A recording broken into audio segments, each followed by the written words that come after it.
I never imagined my own brother would steal my identity at Dad's funeral. Family favoritism can turn dark fast. I never thought a funeral could feel like a battleground, but here I am, standing in the middle of St. Mark's Cemetery in our hometown of Cedar Falls, watching my own brother, Angel, act like he owes not just the room, but my very identity. Dad had passed quietly last week, and we were all reeling, but Angel, my 43-year-old brother, the golden child in Mom's eyes, was already performing like he was the centre of the world. I pulled my jacket tighter against the spring chill and tried to focus on the priest's words, but Angel was whispering to everyone he could corner. Cousins, old neighbours, even my childhood best friend. "Oh, I remember Dad teaching me that," he'd say, nodding in exaggerated nostalgia, completely ignoring that I was the one who actually spent those summers fixing Dad's boat or helping in the garden. Mom was hovering near the front, clearly enjoying the attention Angel was soaking up. "He was always my favourite," she murmured to my Aunt Jeanette, not noticing the deathly glare I sent her way. I knew it was petty, but it stung. Angel had always been able to twist situations in his favour, and I hated how even now, at Dad's funeral, he was winning without doing anything remotely genuine. The real kicker came when it was time to share memories.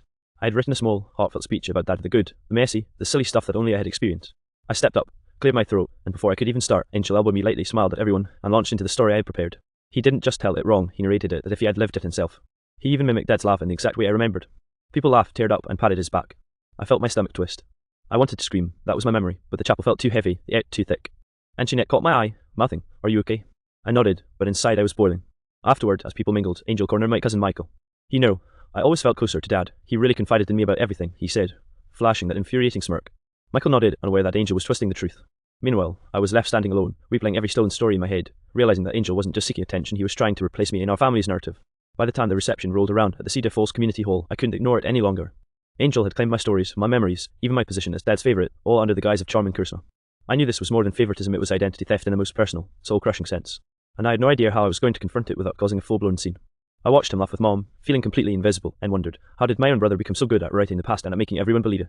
The reception at Cedar Falls Community Hall was supposed to be somewhere, a quiet space for people to grieve. Instead, it felt like a stage where Angel was performing for the entire town. He flitted from group to group, laughing too loud, sharing stories of Dad that, in my head, belonged only to me. Every time I tried to step in, someone would interrupt or nod at him, giving silent approval. I felt like a ghost at my own father's wake. I found a corner near the refreshment table, nursing a cup of lukewarm coffee, when Aunt Jeanette came over. "Angel's really taking charge, isn't he?" she said gently, lowering her voice. I could see the worry in her eyes. I know, I muttered, feeling a mix of anger and helplessness. "He's not just taking attention, he's stealing my stories, my memories." She gave me a sympathetic look. "You've got to say something before it gets worse," she whispered. I wanted to, believe me. But every time I opened my mouth, Angel swooped in, charming everyone with his exaggerated gestures and perfect timing. Then Mom decided to make it worse. She stood up near the centre of the room, raising her voice just enough for everyone to hear. "I think we all know who Dad loved the most," she said, beaming at Angel. "Angel has always been my favourite, we were so close." The room erupted in polite murmurs and nods. I felt my chest tighten. I'd always known Mom had favourites, but I'd never imagined it would be broadcast like this at Dad's funeral. That's when I noticed Michael standing awkwardly by the punch table, looking uncomfortable. I pulled him aside. "Did you really believe all of Angel's stories?" I asked quietly. He hesitated, then said, I thought so. He's always been good at storytelling." My stomach sank. Even Michael, my cousin and friend, was falling for Angel's act. By mid-afternoon, Angel had cornered Dad's old business partner, Mr. Caldwell. I overheard him saying, "Dad really confided in me about everything, his plans, his regrets, even personal stuff." My fists clenched. That was my father's life he was talking about, and Angel had the gall to claim it as his own. I knew I couldn't let it continue, not if I wanted any shred of my own identity left in this family. I walked over, trying to stay calm, my voice low but firm. "Angel, can we talk for a minute?" He looked at me with that infuriating smirk, like he knew he had me cornered. "Sure, little brother," he said, his tone dripping with condescension. We stepped into a hallway away from the crowd. "You're stealing everything, my memories, my place in the family," I hissed. Angel laughed softly, shaking his head. "I'm not stealing, I'm just better at telling the stories. Everyone loves me more, that's all." My heart raced. I realized this wasn't just favoritism anymore. Angel wasn't just the golden child. He was trying to rewrite history and erase me in the process. I didn't know it then, but that confrontation in the hallway was only the beginning. Things were about to get a lot worse, and I would have to fight not just for recognition, but for my very identity. The next morning, we gathered again at St. Mark's Cemetery for the graveside service. I had hoped that standing in front of Dad's grave would bring some peace, but instead, it was like stepping into a minefield. Angel was already there, standing too close to the casket, chatting with the funeral director as if he had orchestrated the whole thing. Mom greeted him first, wrapping her arms around him. "Oh, Angel, you look just like your father did at my age," she said, her voice filled with admiration. I felt my stomach twist. That phrase, "just like your father," had been my line, my childhood memory, something I'd always cherished. But now she was giving it to him. I moved closer to Dad's grave, my fists buried in my pockets. I noticed my brother was leaning toward the priest, whispering something that made the man nod and smile. I couldn't hear the words, but I knew enough. Angel was positioning himself as Dad's chosen successor in everyone's eyes, and I was being erased. Just as the priest began his eulogy, recounting Dad's life, Angel interrupted mid-sentence. "I remember the time Dad taught me how to fix the tractor," he said, his voice loud and confident. Heads turned, murmurs of agreement floating through the crowd. My jaw tightened. That memory was mine. I had spent hours getting grease under my nails, learning every little detail from Dad. Angel had never been near the tractor. I stepped forward, voice trembling but loud enough to reach the small crowd. "No, Angel, that was me. I was there every weekend working with Dad, fixing that tractor, learning from him." My words cut through the murmurs, and for a moment everyone looked at me. Angel's eyes narrowed, his charming smile slipping just a fraction. "Relax, little brother, I'm just sharing stories about Dad." But it wasn't just sharing, he was rewriting my history. My cousin Michael stepped beside me, and I could see the conflict in his eyes. He can't just take your memories, Michael said softly. My heart lifted slightly, at least someone saw it. Mom, however, was shaking her head, looking irritated. Angel has always been closer to me. He knows Dad better. Don't you understand? Her words stabbed at me. This wasn't just favoritism, it was full-blown manipulation, turning everyone against me in the one place I expected family solidarity. The tension snapped when Angel turned to me, his voice cold now, no hint of the playful smoke from yesterday. You're overreacting. Everyone already knows Dad loved me more. Just let it go. I froze. Love me more? He was trying to claim not just the memories, but my father's feelings, my place in our family. It felt like identity theft on the most personal level possible. I realized that if I stayed silent, I'd lose more than stories. I'd lose who I was in this family forever. I drew a deep breath, feeling both rage and grief mix into a singular force. No, Angel, I'm not letting you erase me. Not today, not ever. The air felt heavy with anticipation. Everyone waited for my voice, his response, Mom's judgment. This was the moment where family lines were drawn, and I knew there was no turning back. The silence after my outburst at the graveside was deafening. Angel's jaw tightened, his usual charm replaced by a flicker of anger. For the first time, I saw a crack in his perfect facade. Mom looked shocked, as if I'd just committed some unforgivable act. But I didn't care if I had to defend my memories, my identity. Angel, I said, stepping closer, you don't get to just take my life and call it your own. Dad loved us both, and you know it. Stop pretending you're the only one who mattered. Angel scoffed. You're being dramatic. Everyone here already knows Dad loved me more. Don't make this harder than it needs to be. I could feel the anger boiling over, but before I could reply, Aunt Jeanette cleared her throat. Maybe we should all calm down, she said carefully. At the funeral, let's not fight in front of everyone. Her voice was calm, but I could see the tension in her eyes. Even she knew Angel was overstepping. But Angel wasn't done. He turned to Michael, who had been standing quietly behind me. You know, Michael, I've always felt a connection with Dad that well. I think he would have wanted me to carry on certain things, he said, glancing at Mom for support. Michael looked uncomfortable, but Angel's words were slipping in like poison. I couldn't stay silent anymore. No, Angel, you don't get to replace me in this family. You're twisting the truth, lying about your closeness to Dad, and it stops now. My voice was raw, shaking with grief and rage. For a moment, everyone froze. Mom's face flushed with embarrassment and irritation. Angel, come here, she called. But instead of helping, she was aligning herself with him. My heart sank. I realized how deep the favoritism ran. Then, something unexpected happened. Uncle Robert, Dad's older brother, stepped forward. Enough, he barked, his voice cutting through the tension. Angel, you've gone too far. Memories aren't trophies you can claim. And Mom, stop acting like one child's better than the other. This is about grieving, not competing. Angel's smoke faltered completely. He opened his mouth, but Uncle Robert didn't give him a chance. You think writing someone's life story gives you a pass? It doesn't. Not here, not ever. The weight of those words hit Angel, and I finally saw fear not of death, but of exposure.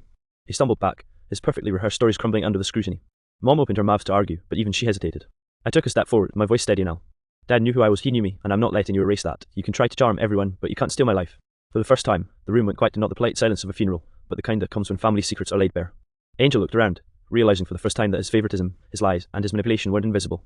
I didn't know it yet, but this confrontation was a turning point. Angel's control over the family narrative was weakening, and I was finally reclaiming a piece of myself. The tension didn't end at the cemetery. Back at Mom's house with the after-funeral gathering, Angel tried to salvage his image, flitting between relatives with a fake grin, making jokes about Dad that were clearly lifted from my own stories. Every laugh he drew felt like a stab in my chest. I stayed close to Aunt Jeanette and Michael, who seemed increasingly uncomfortable with Angel's performance. Michael leaned over and whispered, I didn't realize he'd go this far. It's kind of terrifying. I nodded, trying to keep my anger in check. This isn't just favoritism anymore. He's trying to become Dad, and everyone's letting him. Mom caught me glancing at Angel inside. You're being too sensitive. Angel's just charismatic. People like him. I clenched my fists. Mom's words weren't comforting, they were a confirmation that she was willing to let Angel rewrite history. Then Angel made his next move. He slipped into the kitchen where Dad's old files were stored, pulling out papers and letters. I'm just going through Dad's things, he said casually when I caught him. But I knew better. He was looking for anything he could use to validate his narrative, any scrap of proof that he'd been the favourite or the chosen one. I stepped in front of him. Don't touch that, I said for me. Those aren't for you to manipulate. That's Dad's life, not your show. He smirked, leaning casually against the counter. Relax, Angel, he said, his voice dripping with mockery. I'm just curious. You've always been so intense about Dad's memories. Why so defensive? The words hit like a punch. He wasn't just stealing stories, he was twisting me, making it seem like I was the problem for caring. I could feel my face heating with frustration and grief. That's when Aunt Jeanette stepped in again. Enough, she said, slapping a hand on the counter. Angel, you're manipulating and lying to everyone, and it stops now. Michael, listen to me, don't let him convince you otherwise. And you, she said, turning to me, don't let him intimidate you. You know the truth. Angel's smoke faltered for a moment, but he quickly recovered. Everyone loves me, Aunt Jeanette, they'll believe me. No, I said, my voice steady now, firmer. Not everyone. I see through you, and I'm not the only one. You can't steal Dad's life, his love, or my memories. You can try, but I won't let you. Michael nodded, finally standing beside me. Aunt Jeanette gave me a small, supportive smile. For the first time that day, I felt like I wasn't completely alone in this fight. Angel glanced between us, his charming facade cracking further, realizing that his usual tactics weren't working. The rest of the afternoon passed in awkward tension. Angel tried to charm people, but the earlier confrontation had shifted the room. Whispers followed him, and I could see that creeping into people's eyes. He was still dangerous, still manipulative, but the momentum had changed.